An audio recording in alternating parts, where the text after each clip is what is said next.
Hi, I'm Stephanie Stanton with Mahalo.com. We're talking to clinical psychologist Dr. Sarah today about depression and how do we know if our child is depressed? How would we diagnose this?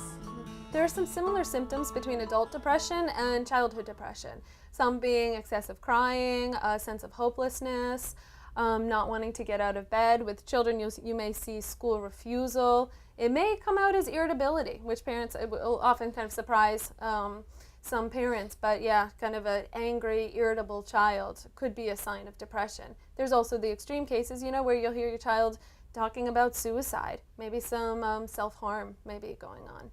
So if you see some of these traits in your child, what should you do?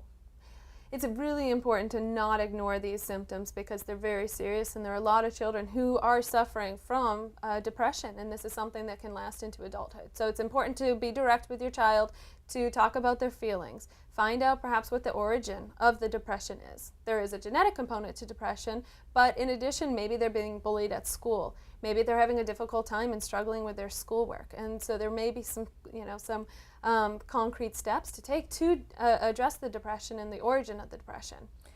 Depression in children, is it more situational, or can children be clinically depressed? Children can be clinically depressed. Again, there is a genetic component to it. So if this is something that multiple people in the family have struggled with depression, then it's important as a parent to be aware that your child may also suffer from depression.